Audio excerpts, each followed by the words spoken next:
Saludos, soy Alfonso Salvador y esto es Curiosistoria. Saludos, soy Alfonso Salvador y hoy para Curiosistoria contamos con la participación del poeta Manuel Delgado y Jiménez, que nos va a hacer una presentación de su libro. Buenos días, Manuel. En primer lugar, me gustaría que tú te presentaras para nuestros... los que ven en YouTube el vídeo y los que nos escuchan en el podcast, los podcasts de Curiosistoria. Buenos días, Alfonso. Soy Manuel Delgado y Jiménez. Llevo escribiendo prácticamente desde que nací. Nací en Granada, aunque llevo aquí en Jerez más de 30 años. Y la verdad que, pues un poco llevar adelante todo lo que es la temática personal, todo lo que es un poquito cómo uno se siente y cómo uno percibe el mundo que nos rodea. Desde ahí pues empecé a escribir muy jovencito, prácticamente con 10, 11 años, y luego ya la trayectoria a través de la universidad, a través de los estudios, pues lógicamente ha ido uno madura uno también con la edad, y al final pues construye uno pues un poemario bastante serio, creo que asequible a la imagen y bastante interesante desde mi perspectiva. Bien, Desorden íntimo es tu último libro. ¿Puedes explicarnos el título de tu último libro y de tu último poemario y la esencia del libro, del poema, de los poemas que tiene? El título muchas veces requiere que tenga ese mínimo atractivo para que sintamos curiosidad por verlo. Desórdenes íntimos somos nosotros mismos, es decir, cada uno de nosotros a lo largo de nuestra vida vamos sufriendo, vamos padeciendo, vamos viviendo, vamos configurándonos a través de una serie de vivencias que nos hacen visibles a nosotros mismos. ¿Qué son desórdenes? Bueno, los desórdenes son esos desajustes personales que se van produciendo como consecuencia de esas emociones y de esos sentimientos que a lo largo de la vida se nos van produciendo. La temática del libro está clara, ¿no? Yo aquí trato todas esas emociones que a lo largo de nuestra vida han ido aflorando, dándole una perspectiva, desde luego, desde un sentido, no desarrollando un poco, no un sentido crítico, sino desarrollando un poco lo que es la imagen personal de cada uno de nosotros. Se intenta que la poesía, en pocas palabras, en pocos versos, conciba una forma y una estructura y una manera de mirar la vida. Entonces, desde ahí es donde yo parto. Bueno. ¿Qué te da la poesía frente a la narrativa? Bueno, es distinto. Yo también escribo algo de ensayo y estoy intentando terminar una novela. Es diferente. La poesía hay que comprimir en escasos versos toda una expresividad. Mientras que una novela, por ejemplo, una obra de teatro, te da mucha más dimensión. Puedes desarrollar mucho más cualquier tema. La poesía es breve, conciso y muy cierto, y muy cercano al ser humano. Yo creo que esa es la diferencia básica que hay entre una cosa y otra. Cierto. ¿La poesía es hija de la inspiración o del trabajo? Yo creo que de las dos cosas, Alfonso. Uno puede tener inspiración, eso de la inspiración y de las musas quedaba muy bien en el siglo XVI. Actualmente requiere de muchas horas de trabajo, de muchas correcciones, porque sí que es verdad que la elaboración de un verso es una espontaneidad. Pero luego la configuración de un poema requiere de darle una estructura, de darle una creación, de formar una arquitectura que haga visible realmente lo que el poeta intenta expresar. En esa expresión tiene que configurarse no solamente imágenes, sino también sonido. Y esa es la intención básica que tiene que tener la poesía, desde mi perspectiva, evidentemente, ¿no? ¿Qué concepción tiene la poesía para ti y qué metas debe alcanzar un poeta? Bueno, voy a empezar por la segunda pregunta. Las metas yo creo que son personales. Yo no me he fijado en ninguna meta, por ejemplo, a lo largo de todos los libros que he escrito y que están bajo registro, ¿no? Mi meta simplemente es expresarme a mí mismo, dar a conocer cómo me siento yo y cómo entiendo que la gente debería entenderse. Desde esa visión, evidentemente, asumo que cada uno de nosotros, cuando entramos dentro de ese mundo, estamos exponiéndonos públicamente nuestros sentimientos. La exposición pública de sentimientos requiere un buen autocontrol. Y yo creo que el poeta lo que se fundamenta básicamente en ese autocontrol, ¿no? De que tú seas capaz de expresar los sentimientos que afectan a todo el colectivo, que lee un libro y a la vez a ti, pues, dentro de lo que cabe, manifieste una opinión básica de cómo entendería el mundo que vive, ¿no? Bien, una pregunta. ¿cómo es tu propio proceso de creación de la poesía? Bueno, eso requiere... Un libro, normalmente, este libro, por ejemplo, he tardado 14 meses en terminarlo. Y a 14 meses quiere decir que el volumen de poemas son 60 poemas, son horas. Yo, evidentemente, ya no es que se escribe como escribía de jovencito. De jovencito cogía pluma, todavía utilizo la pluma, y me ponía a escribir, relataba gráficamente lo que pensaba. Hoy ya son un ordenador, y evidentemente uno cuando se sienta delante de un ordenador empieza a configurar cada uno de los versos.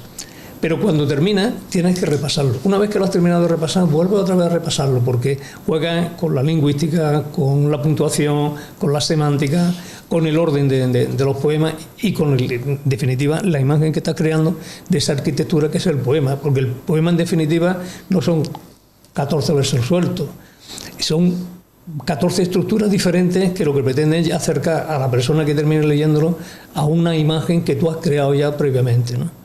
A partir de ahí, pues, muchas horas de trabajo, claro, mucho culo sobre la silla. Bueno, y otra cosa, el tema de escribir ya los poemas como, digamos, como profesional, o sea, como escritor que publica, empezaste, según dijiste, empezaste desde muy joven, empezaste a escribir desde los 10 años, cuando empezaste más o menos, pues ya te dedicaste al mundo de la literatura. Pero ¿cuándo has dado el paso para ya escribir y publicar? ¿Cuándo te atreviste ya a publicar? Porque este no es tu primer libro. No, este es el cuarto libro que ha salido a la luz. Evidentemente, por desgracia, en este país la poesía se lee muy poco. Ya, porque la gente solemos tener, me voy incluyendo ellos, el concepto de que el poeta es alguien raro, alguien diferente o alguien que no está en el mundo de los vivos, ¿no? Eso evidentemente no es cierto.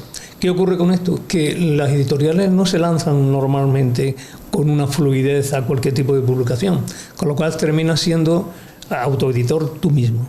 Eso requiere gasto y requiere también una capacidad de distribución, una capacidad de expresión pública, una capacidad de presentaciones.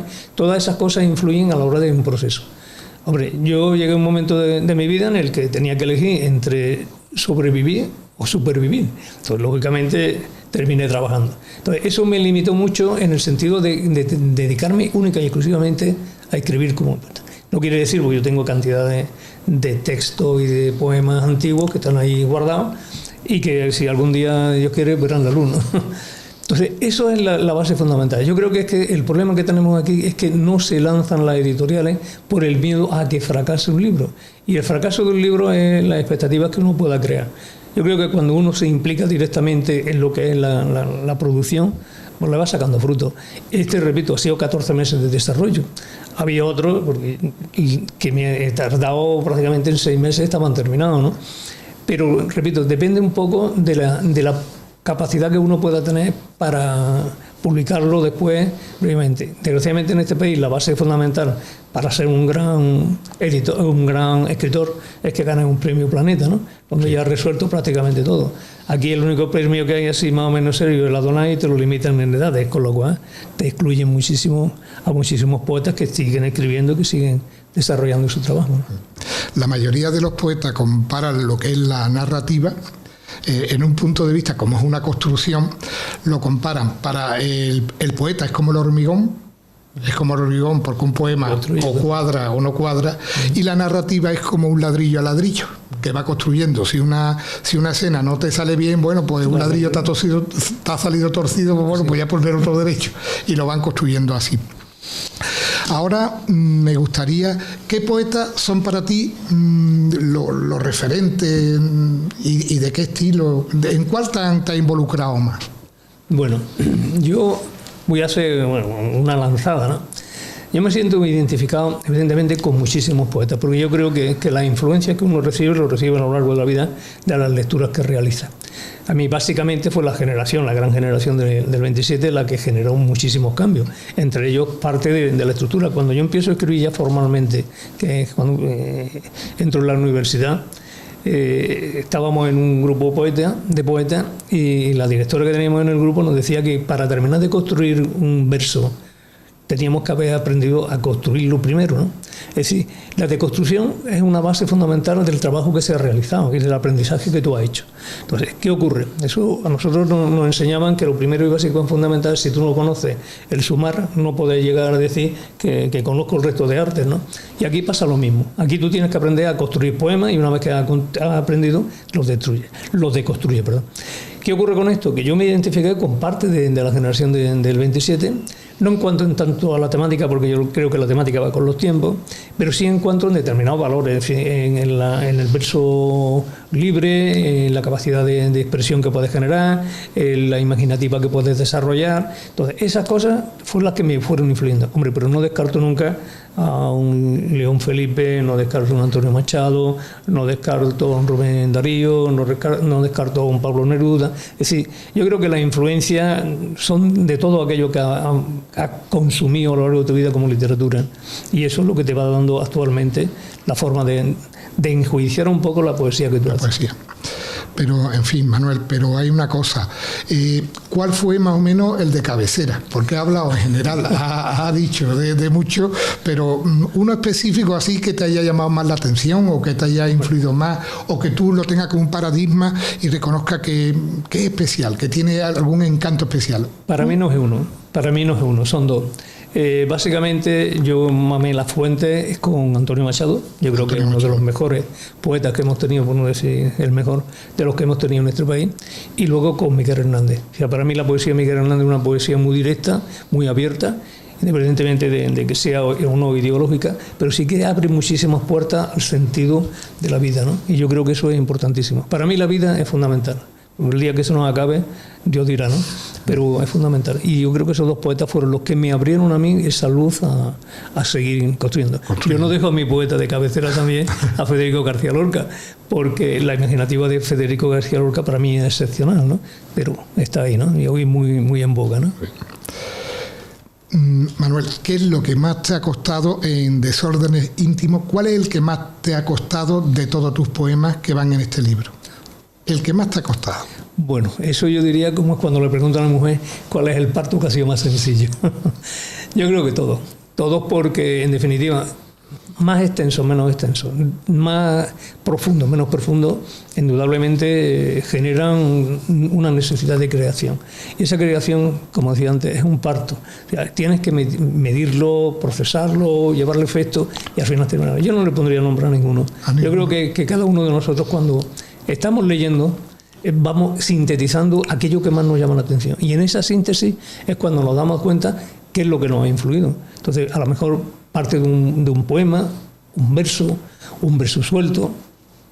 Yo creo que cualquier cosa es significativa cuando uno la introyecta, la proyecta hacia afuera, ¿no? Mira, estuvo aquí, ahora puede coger el libro, estuvo aquí una representante de la ONU, Annette Falcón, que es de los reunificacionistas, y viendo tu libro, ella es profesora de literatura en Estados Unidos, y viendo tu libro le gustó el poema número 33.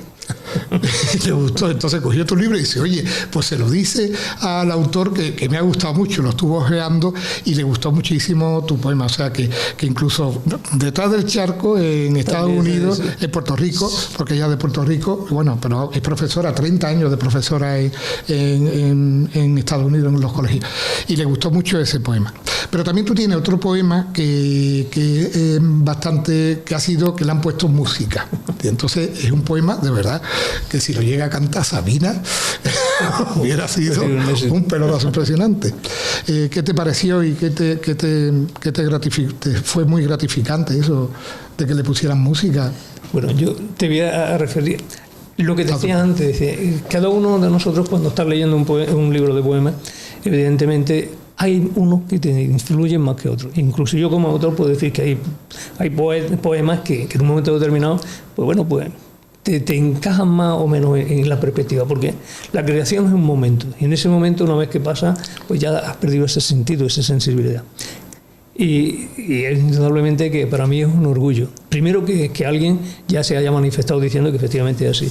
Y lo de que le hayan puesto música, bueno, esto yo creo que es fantasma, porque a mí me ha generado pues lo que tú acabas de señalar. Y yo creo que en un momento que cuando un autor ve que alguien es capaz de darle una proyección más allá de un texto escrito, influye. Luego, la musicalidad y el éxito lo tienen que decir los que lo leen o que lo oyen, ¿no? Porque indudablemente yo creo que es significativo. A mí me gustó el poema, me gustó tanto la configuración como en la expresión que se hizo de él. Eso. Mira, Manuel, ¿lo quieres leer tú? Sí, por leer ese poema, coge el libro, lo tienes ahí. Bueno, lo tienes aquí, lo tienes ahí. Porque leerlo siempre por el autor es lo que más gusta a los que son muy aficionados a la poesía y a los que nos están viendo en Curiosa Historia y oyendo en el podcast de Curiosa Historia, pues lo que más les gusta ver al poeta al autor con su poema. Pues con tu permiso, pues venga. Con tu permiso, Alfonso. Así va mi alma, vacía, casi llena de nada, rota por la espera, perdida entre esperanza, soñando albas. Así camino, entre sombras y fantasmas, alejándome de pronto de la vida para recordar el paso de la parca, huidizo, con fruncido ceño de esperanza falsa. Así me levanto cada día, preñado de lágrimas, con la ilusión de encontrarte. Rompiendo nubes, se acaba la jornada y solo regreso con la duda rota entre mis palabras. Magnífico, Manuel. Me ha gustado muchísimo.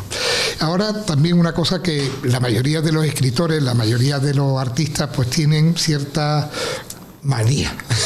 ¿Cuáles son tus manías a la hora de escribir? Aparte de lo de escribir con pluma, y firmar con pluma, sí, cuidado. Sí. Yo creo que eso lo tienen que juiciar los demás. Hombre, yo creo que nos quedan esos dejes antiguos.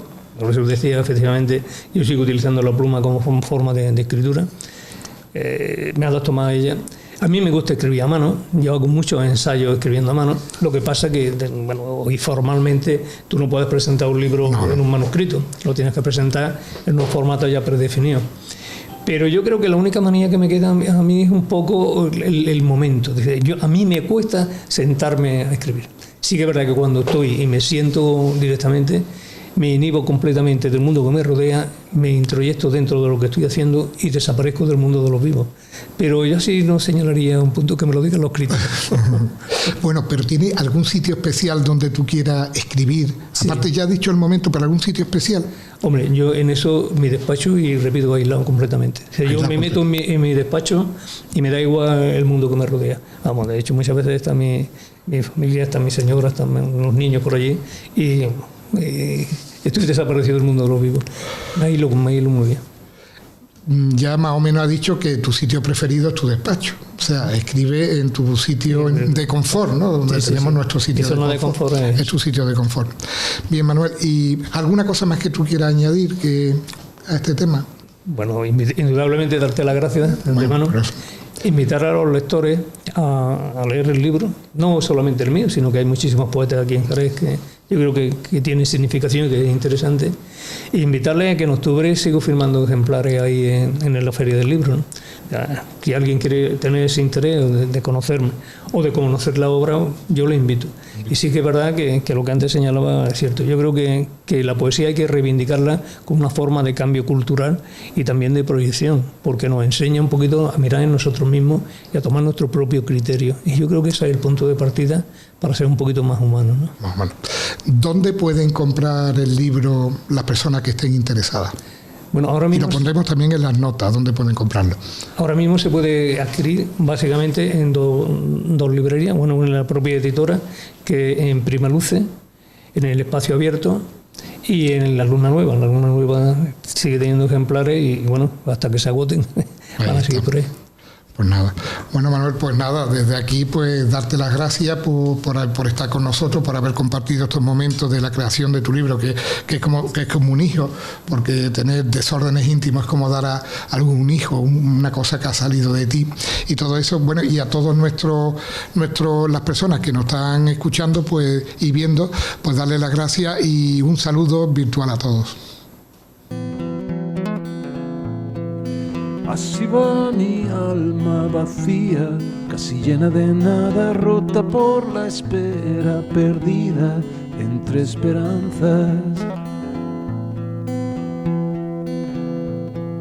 Soñando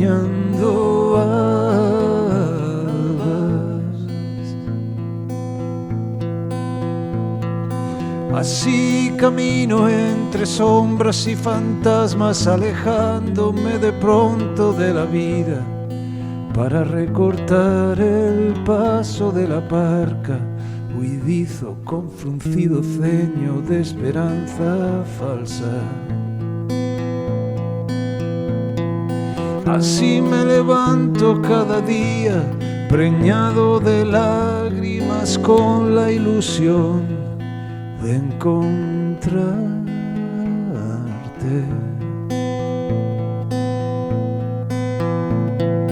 Rompiendo nubes se acaba la jornada y solo regreso con la duda, rota entre palabras.